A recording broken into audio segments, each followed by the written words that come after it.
know God. I love me some Jesus. You're doing too much. That's crazy. That's on the next episode. It's the moon reading. I rock with you, YaYa. It's all love. They better listen to this advice. We good. You crazy girl. This is what this show is about, all right? We Put keep the it real. and real talk, the God in Godtalk. And that's a wrap. Today is Tuesday, February 19th, and you're listening to Real Talk on Godtalk, a podcast for people who skip church for brunch on Sundays. What's up, everybody? What's up, YaYa? So, listeners, last time you heard from us was for the sex episode. Yes, our also scandalous sex episode. If you haven't listened, go back and do that. But yeah, we were getting ready for Valentine's Day. How was yours, Truth? It was really good. I went with my girlfriend to Namwa, which is a dim sum restaurant in New York City. It's one of the oldest tea parlors in New York. So that was real cool. Did the smart thing and went the weekend before Valentine's Day so that I could avoid the crowds. I hear that. Yeah. Think smart, not hard. Exactly. How was yours? Oh, my Valentine's Day was lovely. So Bae and I have a tradition. We see Casablanca every Valentine's Day. Oh, that's so awesome. Yeah, old black and white movie, get into the spirit of romance. Yeah. And so we went to Village East cinemas to go see it. It was really nice. The credits are coming down. Bae runs out to get, popcorn, candy, all that stuff that I want. And I'm sitting there and I've seen Casablanca a million times. So I'm ready for the romance. I'm here for it. And the credits start and the movie begins with a big picture of a map of Africa. And you can see all the countries carved out. And it's like a big ode to colonialism. Right. And I'm sitting there seething. I go from super happy and romantic to just angry. Ooh. I can't even enjoy a nice romance and lose myself in a movie because the experience of being a black person and just the racism that's apparent in movies, Hollywood, everywhere. It just all came rushing back to me. So that was my Debbie Downer moment for Valentine's Day. But yeah. Aw, damn. Well, that sucks. You was on that high and then you came right back down. Back to life, back to reality. Yeah, damn, that really sucks. But your story is actually the perfect segue into this week's episode, where we're going to be connecting with Katilau, a super dope scholar and black woman extraordinaire who researches African traditional religions. I'm very curious. Yes. But I'm here for it. Black women scholars studying Africa for Black History Month. That is a triple threat. Before we go there, let's give a rundown of this week's episode. It's tax season. So in God in the World, we'll explore the real meaning of what Jesus had to say in Matthew 22:21 when asked about whether or not people should actually pay their taxes to their government. Spoiler alert, it wasn't quite yes. Then we're going to move right along to our Real Talk question of the week. Is it possible to be woke, black, and a Christian? We'll be speaking with Katilau as she gives us some insight into the field of African traditional religion. And she talks about how she navigates her own spirituality despite knowing the role the church played in the colonization of Africa. Last, in keeping time with YaYa, we'll help you harness the energy from February 19th super snow moon. Ooh. So this week, God in the World is all about taxes. A little story. So growing up, I was just a little bossy, I just had opinions. But I would always tell my mom, what she had to do. Mommy, you have to take me to the store. Mommy, you have to sign this permission slip. Mommy, you have to do this. You have to do that. And her answer was, I don't have to do nothing but stay black, pay my taxes, and die. Oh, dang. Right? And as I get older, I'm starting to realize how hard all those things are. Yo, facts. The staying black part is at least fun. The dying part is inevitable, what we're going to do about that. Right. But the taxes, the taxes. That's a struggle right there. It's a struggle. I'm not with the taxes part. Yeah, and in this tax season, this year is projected to be even more challenging than in previous years because there have been so many changes to the tax code, and then we're coming off of the government shutdown. So it's just another uphill battle for tax season. Right. And so, here I am, no kids, no business deductions, none of these things happening. And so I'm not the most pro-tax person personally. In theory, I get the whole tax thing. Yeah. You have to pay for roads. You have to pay for infrastructure. You have to pay for things to run, healthcare. You have to take care of the society. So I totally get taxes. Where my problem comes in is, one, as the rich and the wealthy get all these, tax breaks, here come the poor and middle class, really carrying the burden. Absolutely. And then two, personally, I disagree with so much of what my tax dollars are spent for. Yeah. All these wars, all these weapons, this idiot talking about build a wall with my money. Right. I'm good on that. I'm about to be y'all 45th president and just not pay taxes at all. Dub on that. For real, because what taxes are supposed to be for, it's not going towards that. It's not going towards the roads. You know how many potholes are on the road? Healthcare system is trash. Schools are trash. So what the taxes are supposed to be going for, they're obviously not. So then it's so where is all our money going? That's a whole different segment altogether. You know what I'm saying? But it's if that's what taxes are supposed to be for, well, that's not what it's being used for. And what's funny is Jesus actually had the same issue where people in his time did not want to pay taxes to a corrupt Roman government, which we can all relate to, right? And so the book of Matthew offers a lesson about how to approach this issue of having to pay taxes, even though in your heart of hearts, the government is doing wrong. So, I know about that. Right? So Matthew 22:15, it basically sets the stage for this conversation of taxes. So just like today, taxes were a real political issue in the time of Jesus. And Rome was taxing the hell out of the Jews.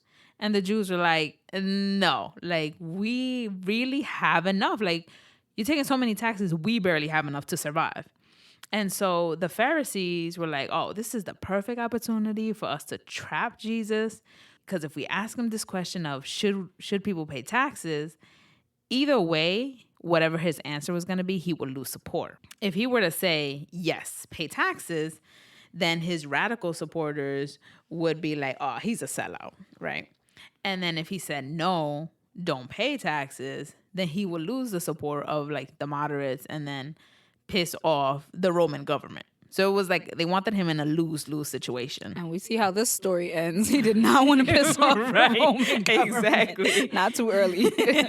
So in typical Jesus fashion, he answered this trick question with a trick answer to make them think even more.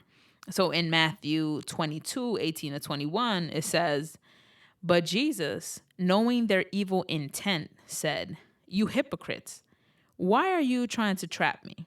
Show me the coin used for paying the tax.' They brought him a coin which had the face of the emperor on it, and he asked them, 'Whose image is this? And whose inscription?' 'Caesar's,' they replied. Then he said to them, 'So give back to Caesar what is Caesar's, and to God what is God's.'" Mic drop. Right. Give back to Caesar what is Caesar's, and to God what is God's. That is deep. This story has many levels of meaning. Yep. The first level is don't come for Jesus unless he sends for you. Exactly. The second being that it offers us the opportunity to consider the idea of money and what it means for us. Money back then had Caesar's image on it. Today, it has American presidents or leaders of countries, and it represents the physical world, society, where we're at, the environment that we walk around in. We got to do what we got to do. You got to pay your bills. Yep. You got to pay your taxes. Yep. Not trying to get thrown in jail. Nope. For no BS. No. On one level, we live our everyday lives, working with money. Yeah. And so it's okay to pay your taxes, even though you disagree with the government, even though you disagree with the direction that society is going in. Yeah. On one hand, you live in this society, and so, you have to work the system for what it is. On the other hand, it's when Jesus says, and pay to God what is God's, that he invites us to have a deeper consideration of money and taxation. When Jesus says, pay to God what is God's. We take a look at the money that has Caesar's image on it. That belongs to Caesar. Right. Well, we're made in God's image. What does that mean? The governments, the world that we live in today, it uses the currency as money to give value to things. But we have value, our gifts, our talents and abilities being made in God's image. And the same way we have to pay money to pay taxes, we have to pay ourselves to God. Absolutely. We have to take our lives, everything that we have, and pay to God, make use of ourselves. Yes. And so, food for thought. Oh, lots of just a little stuff for you to chew on. Okay.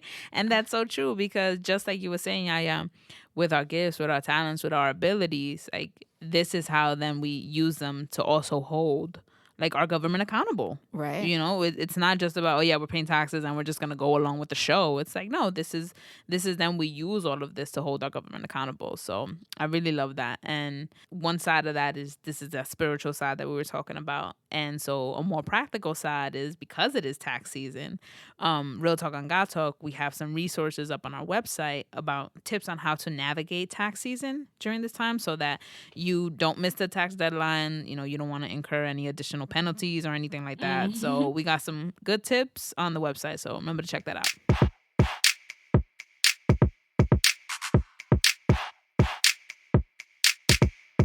So since it's Black History Month, we want to shine a light on Black women scholars. Our guest today, Katilau, is a Black woman scholar.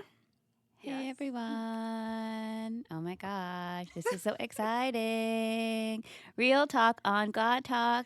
Yes, so excited. Yes. So excited. This is the realest honor ever. I wish y'all could see her little dance. No, yesterday I had to braid my hair because I was like, I'm going to be on Real Talk on God Talk. I have to look fresh. Right. But I know it's listening, but still. You can't. It's okay. You look good, girl. Thank you you look good. so much. So, Katilau. Yes. Tell us about yourself. How do you identify? What do we need to know? Sure. Who are you? So I'm Katilau. I don't know, I'm just a student of religion because I love God and I love talking about God all the time. I identify as a cis woman and identify as straight and an African who loves Africa and Africans.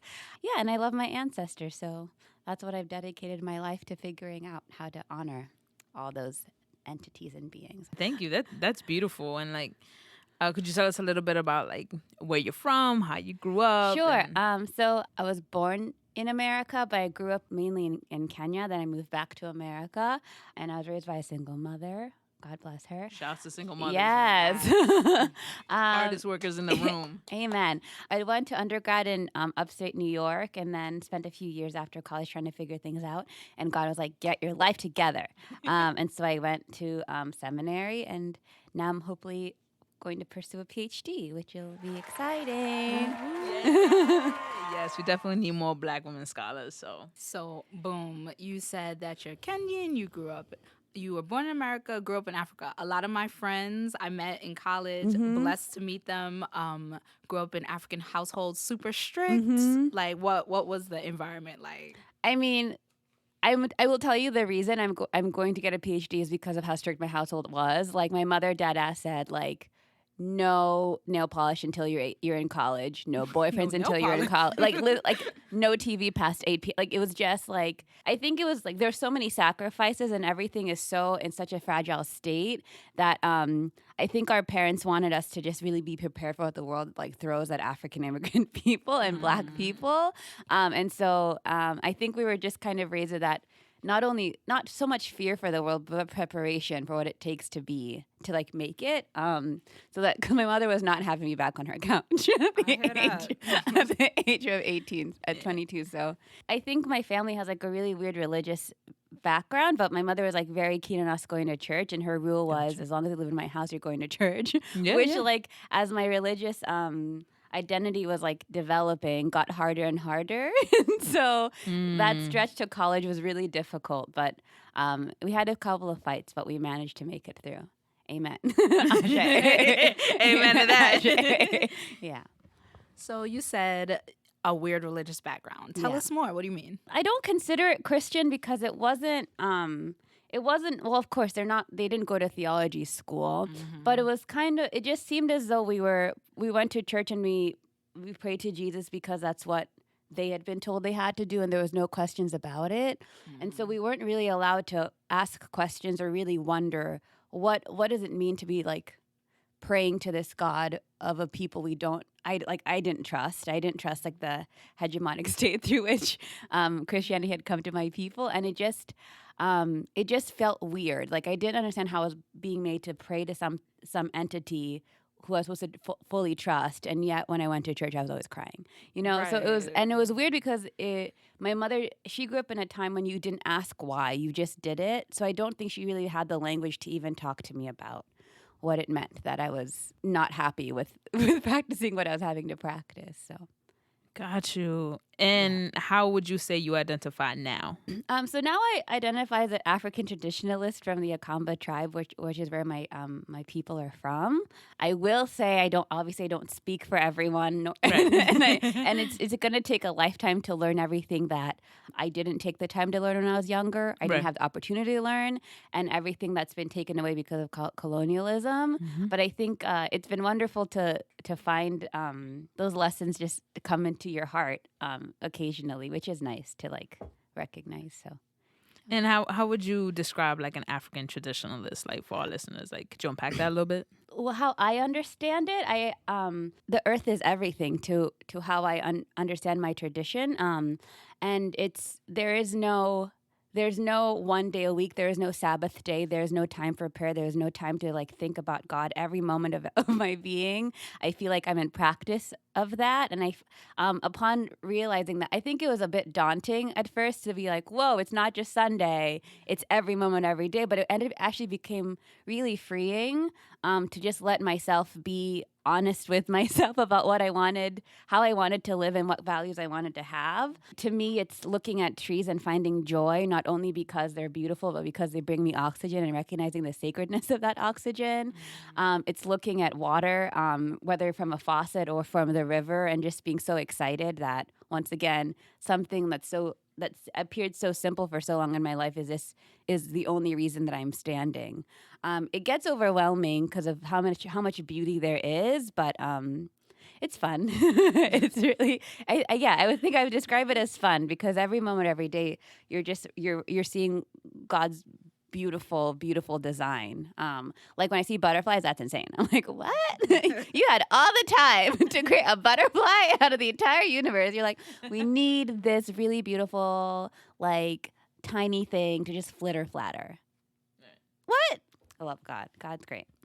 I love that too. Right? That is so awesome. And I am actually in awe as to how you described right now your relationship with like God, because I feel like that is one of the best descriptions I have heard in a long time, especially when it comes to describing how we find God just all around us all the time. Like, I feel like usually I hear like, oh yeah, it's like the earth and it's like all this, and it's like, but I feel like there was so much substance in what you said. Like, it just hit me a completely different way. But also, God is also like in like the people we meet, right? Like meeting you all. Like you think about how first yourselves, like how from out of everywhere we like met, and we would just like have conversations all the time.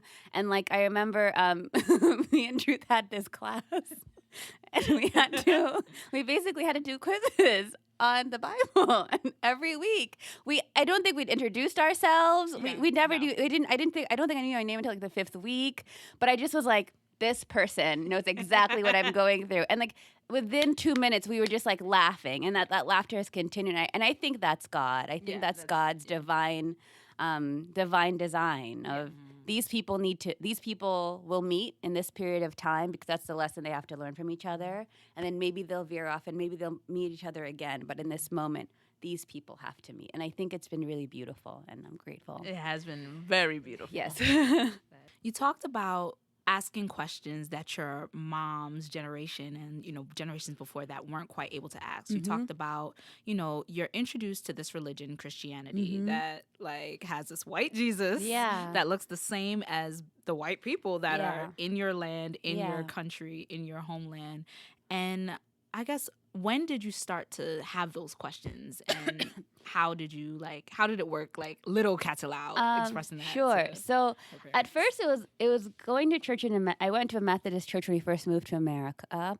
And I was really confused as to why every communion Sunday we would say the same prayer over and over again about like the sins we committed and asking for forgiveness. Because I was like, you'd think after a while you'd either learn your lesson and not sin anymore, or God would not listen, you know, like.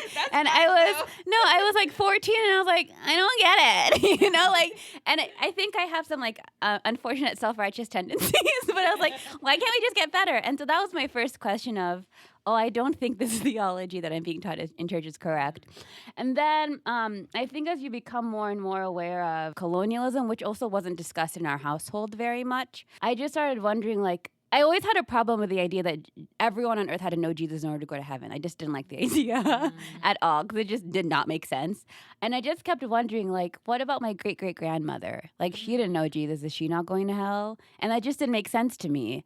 And then when you put two and two together of the only way she was supposed to know Jesus was through colonization and violence, I refused that idea. Hence my beginning to cry in church, and my mother having no time for it. So it was learning small things and then asking questions and saying that's not my definition of God.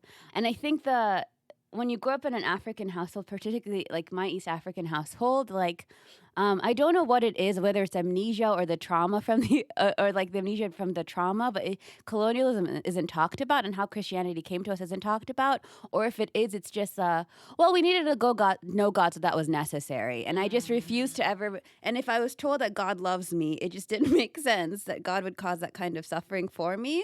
So I decided, I had like a really dramatic moment of prayer moment with God, just saying, you know, if hell is my destiny, I'll take hell, but I have to believe that my God is capable of not harming my great-great-grandmother. So it was real difficult, but I think it was really necessary. It was a really hard year because without having because I wasn't aware of like my ancestors, right? Because all of this is just me figuring things out for myself, and so it was a really hard year not to have like a religious foundation. But I knew I couldn't go back to the church. It just wasn't working. Yeah. I really connected with you on a bunch of things that you just said. Like, on one hand, like, I'm just seeing the connection, you know, the East African experience, the African experience, and the Black American experience. Like, there's so many times I hear, well, you know, Black people, we got Christianity through slavery. Mm-hmm. And I guess that just had to happen for us to save our souls. Mm-hmm. And it's like, really? Is that really what you think? And then even like the idea that you're able to take control of your own religious life, your own faith life, and say, I need to know. And I accept that what I've been presented with doesn't make sense to me. I must know. God, I know you're real. Lead me, guide me. Like, that's really powerful. Yeah. Thank you. So, you know, here at Real Talk on Godtalk, we really like the real talk part of this. On Godtalk. Right. And we are all about trying to take street knowledge to the academy and taking academic knowledge and making it accessible for the streets. Sure. And so, in the most basic way ever. Yeah. Like, basic. Yeah. What do you study and why does it matter? I created my own field of study, and so I call it African Theology and African Spirituality and Ecological Theology, because I'm here for my ancestors and I'm here for my people. But I'm coming from the only reason I decided to study religion is because the ecological crisis is obviously really frightening, but for the global South, 2050 is a lot sooner. Global South. Tell us a little bit about that. So I don't use the terminology of third world. I say global South, and I think when I talk about global South, I talk about formerly colonized states and people. Yeah. And I feel like I don't know. I feel like it's this community that understands each other, but it also translates to communities of color in the Americas, right? Also, like I don't know. It's a physical place, but it's also just like an interpersonal space too. I'm gonna work on the definition. No, we get it. We get it. So that's what I meant by the global South. So the global South is going to be most affected by it, and you see it now today. Like the Southern United States, like there's rural communities of color are dealing with ecological crises, not only of factories, but of like I think there's like a community in Alabama that's dealing with like really insane bacteria in their water system because whenever it rains, like the plumbing just like not a plumber, but like they're not allowed to flush their toilets because everything is getting backed up because there's too much water in their systems. Wow. Right, and it's and so just thinking about how we as people of color are already being our lives are being compromised even further by this environmental crisis.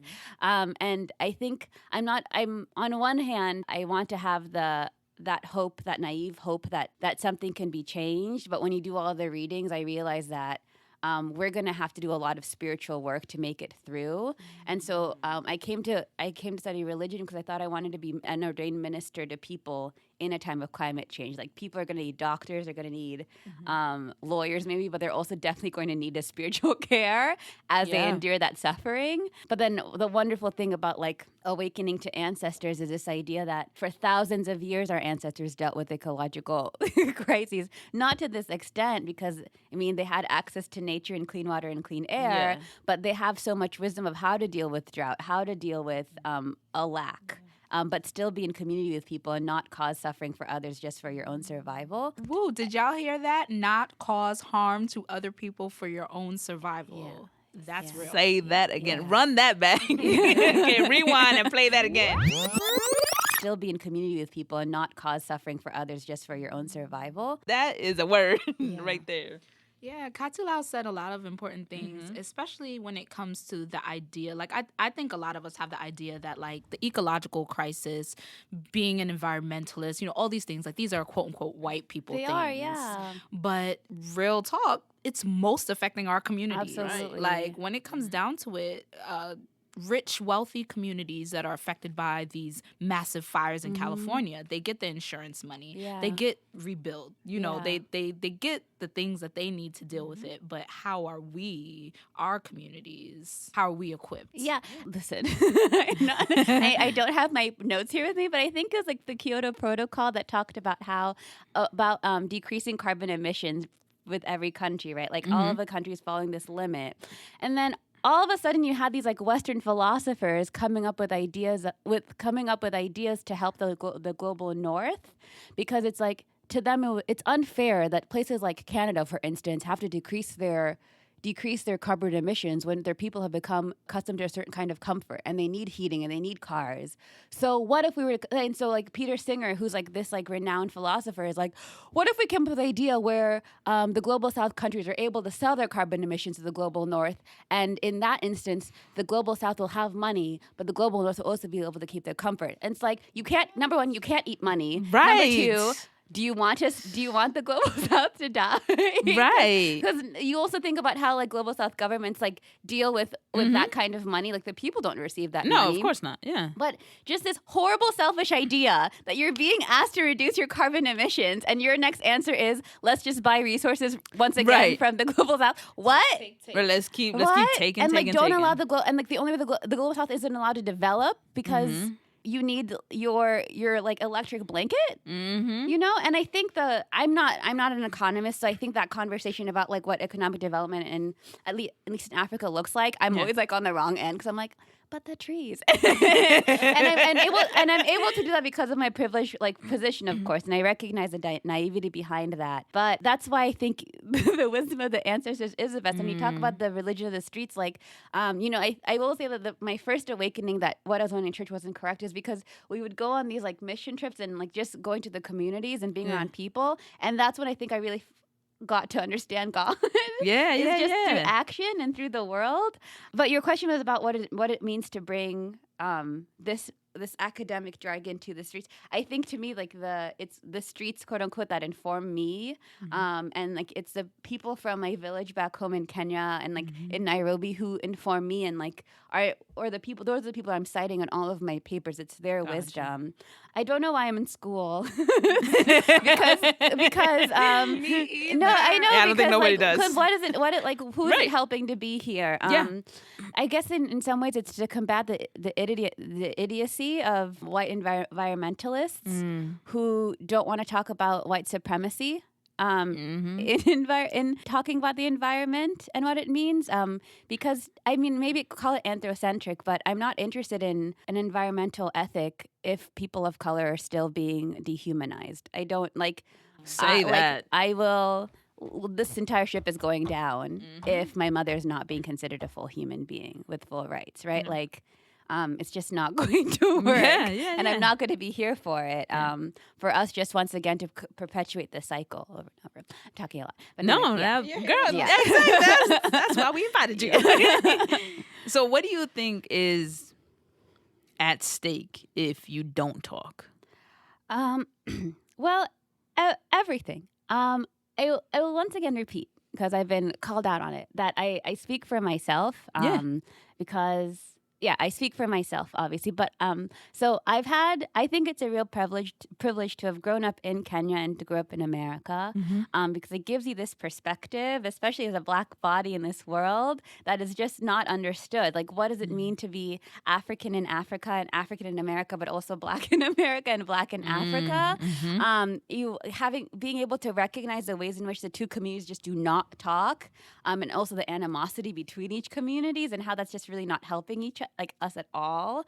How in many ways we're also downplaying the experiences of each other because I would say from my understanding of Kenya, it's once again we're dealing with a lack of understanding or a lack of wanting to reflect on the terrible violence our people went through, that we're unwilling to talk about white supremacy, we're unwilling to talk about anti-Blackness and misogyny and like poverty, right? And it's not solely because I think we've been indoctrinated by Western hegemony. I think there's an understanding of our people that you do have responsibility and self-accountability, and you do just build yourself up. Like, you don't blame other people for the position that you're in, but we have to recognize like the reason why Kiberia is the largest slum in the world. Like, it's not because people were lazy and they didn't care about the education. It's because the white missionaries dismantled our communities, right? And all of a sudden all these people had no structures to support them. So I think that's what's at stake, is being able to have that conversation, because it's been difficult because I think I've been called so American back home, and it's heartbreaking. But I think that there's just been so much wisdom shared with me that I'm so honored to have gained about what it means to be Black in this world, and to have resistance against the powers that be that are trying to like bring us down and keep us down, and then figuring out how to translate it to people back home that they're willing to digest it. But the more I go home, in the years I've been returning home, it seems like people are awakening to it, and they don't have these quote unquote voices of authority, whether in politics or the academy or in church, who are willing to say these things. So they just kind of sit at home, just saying these things to themselves because they're afraid to say it to their community. So what would it mean to like maybe be one of those people who can out loud say, this is what I maybe think is wrong? I mean, you said some key things, particularly for me as a Black American, as a Black Caribbean American, also a child of an immigrant. I think you talked about like the commonalities in the experience across the diaspora. Like, there's so many ways in which we are not unified. Like, the experience I know secondhand, having seen African immigrants come into my public school classes and the ways that they've been treated by Black Americans, the ways in which Black Americans are treated by Caribbean Americans, and like, back and forth it can go. But the odd anti-Blackness that like Africans have of African Americans. Right. Yeah. But when it comes down to it, if we are fighting anti-Blackness, unity is important. And one of the ways that we can like recognize that is in seeing how our experience is the same. Katilau did a presentation about what's at stake if we don't study African traditional religions. And she referenced a letter from King Leopold, who was a king in Belgium, who went into the Congo and pillaged, destroyed, massacred, did every horrible thing you can think of. And the letter that he wrote to the European missionaries telling them how to spread Christianity in the Congo was just disgusting. We'll read some excerpts for you from the letter, and we can talk a little bit about it. What struck me about the letter is, if any of you are familiar with the Willie Lynch letter, so mind you, it's not historically factual letter, but the contents of the letter talked about how slave owners can manipulate the minds of Black American slaves, and the logic behind both letters are just remarkably similar. So, Truth, if you could read a little bit of the letter to the Truth people. and YaYa. So I'll start from like the beginning of that letter so we can have some type of reference. And says, the main goal of your mission in the Congo is not to teach the Negro the knowledge of God, because they already know him. They talk and commit themselves to their God. You will interpret the gospel in a way to protect and serve the interests of Belgium. I'm going to skip down a little bit. They would not rebel against the injustice done to them by the colonists. Make them always meditate on, blessed be those that weep, cry, for theirs is the kingdom of heaven. Convert the blacks always by means of the whip. Avoid, by all means, the blacks becoming rich. Cause them to each and every day, that is, impossible for a rich man to enter heaven. Make them pay tithes each Sunday for church. Utilize this money that is intended for the poor, for our business investments. We'll put up more, or like the whole thing up on our social media and our website so everybody can see like the entire letter, but just reading that says so much. Yeah, Katilau, what do you take from that letter, just in terms of how Christianity reached the African continent and what that says to us, Black people, American, African, Caribbean, around the world? Like, what does it say about us and our how we relate to Christianity? I think what struck me first upon reading that is we were recognized for how powerful and amazing we were from the start. And by people who decided to define us, right? Like, they even recognized how incredible we were, and they said we have to put these. It's like, that's what gets me first. Is this like, now we don't believe in ourselves, but even then, upon first encountering African people, King Leopold was like, oh my gosh, this is gonna take some time to put down these. So that's what gets me first. Is like, we always had it right, and we did not that we need Europeans to tell us, but like anyone could recognize we had it right. I think that this letter is like a big. I hadn't read this letter before my own returning back to my quote unquote roots. It just complicates it for me because I think I totally recognize that, like, my relatives and my sister, like, they love Jesus and they've seen Jesus working in their lives, but for me, I can't reconcile the two. Like, we didn't receive the gospel through the apostles, we received it through missionaries and guns and warfare. The gospel we received wasn't to save our souls, the gospel was to take our resources. And so is that a divine message? You know, like, that to me just sounded like the devil appropriating God's work and bringing it to us. So if anything, we've just been following what the devil wants us to. But then again, that's just me. And that's not. I think it's really important to, like, so thinking back to, like, single mothers, I think about how little support they have in this world. And for my mother, like, her faith in God and her faith in Jesus, which is the only divine entity she understands and recognizes and it has words for, that's so important. And if you don't have a substitute, like, I'm gonna let my mother let my mother pray to Jesus, right? And so it's so complicated, but it's just so hurtful. It was hurtful. So I don't know how to sit with that. I've come to my peace with it, as in I let it all go immediately. But there are individuals who I think I always find it really fascinating to talk to individuals who are able to to like read that, sit with it, acknowledge it, and then to continue on, because the gospel of Jesus is that important to them. So I don't know. I don't know. Like, I have a very simple way of going through life. Like, I'm very like, yes, no. So to that I said, no, thank you. Take my baptism away, my confirmation away. But, I will note this. When I was getting baptized at the age of 13, I think it was like the ancestor, like when an ancestor came through, I just started giggling during my baptism. It was like, we're not taking this seriously. So receive it because your mother wants you to, but no. So I was like, why am I laughing? This is so weird. But yeah, sorry. I mean, so we asked Katilau a very difficult question to answer, and I think that she really hit it on the head when she said, for me, I had to let it go. Like, we asked the question, can you be Black, woke, and a Christian? And for Katilau, no. As me, I couldn't be a woke Christian. Right. For Katilau, but I know that there are very many Black woke Christians. For me, I'm on my journey now. I haven't quite decided. Yeah. Like at the height of when Eric Garner's killer was acquitted, that hit me in the gut. It really woke me up in a way of I was an African American studies major in college.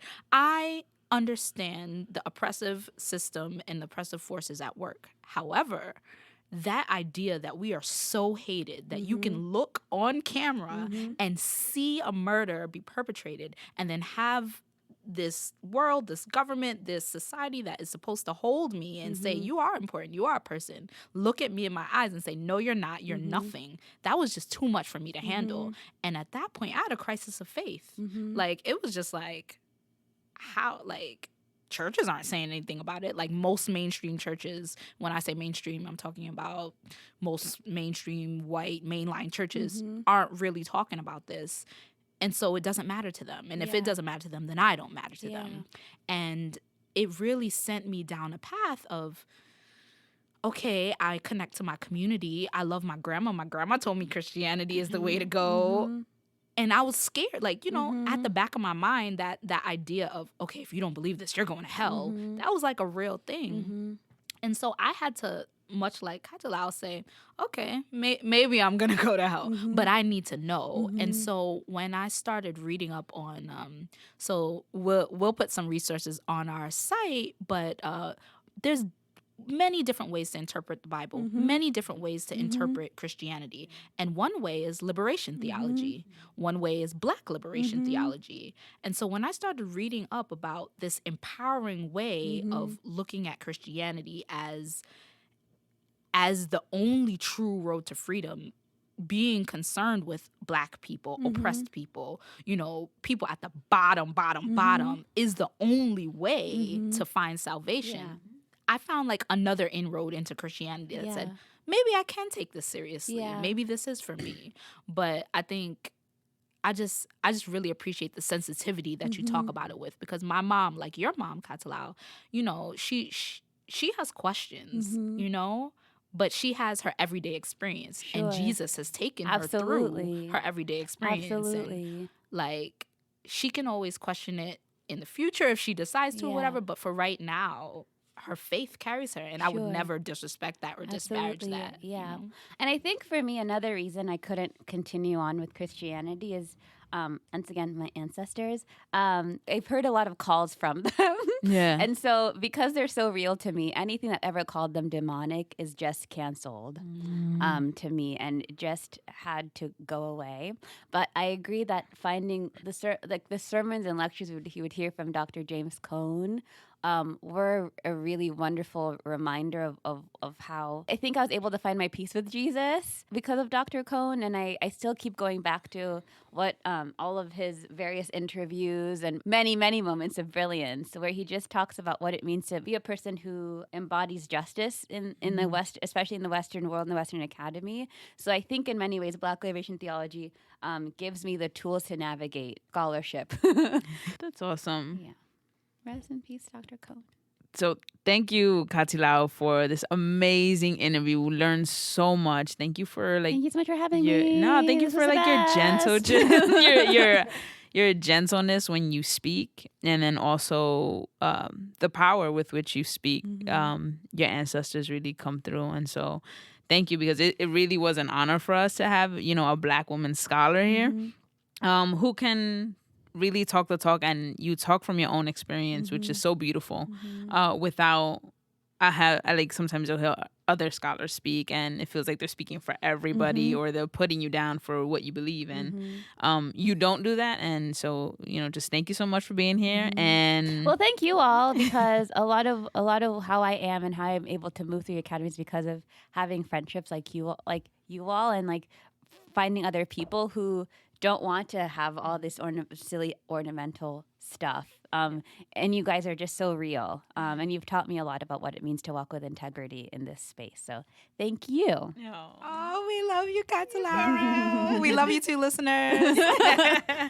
So, Katilau, we're rooting for you in your journey. And we're definitely going to always be your number one fan. Thank y'all. I back at you. Yes. And then for our listeners, we got a special treat. We got some bonus content coming with Katilau, but you got to watch Real Talk on Godtalk, Straight No Chaser, this Sunday, and that'll be the bonus content with Katilau, but we're not going to say anything about it, so you got to tune in.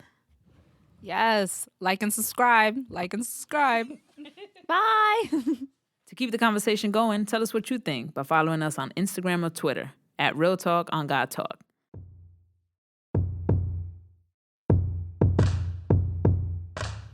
Today's Tuesday, February 19th, and you're listening to Keeping Time with YaYa. It's the moon reading. Tonight, on February 19th, we'll be meeting the super snow moon. Ooh. Mysterious. Yes. Right?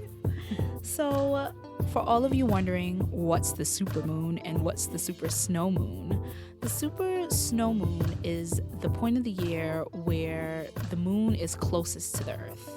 Gotcha. And so with that proximity means a super strong connection. And so this is a good time to really consider, if you work with rituals, if you work with crystals, a supercharged time of the year. In addition to that, emotions will be heightened. Be aware, right? Nothing wrong with feeling deeply, taking this time of heightened emotion and really going in and feeling what you feel. If you feel anger, don't be afraid to feel that anger. If you feel sadness, deep sorrow, don't be afraid to shed a tear. However, be aware. Don't get carried away. Don't do anything rash, and don't say things you don't mean. That's your moon reading. YaYa. Thank you, YaYa, for that lovely moon reading. Now, y'all take heed. Don't be saying stuff you shouldn't be saying. Letting the emotions. Exactly. You can't always blame it on the moon.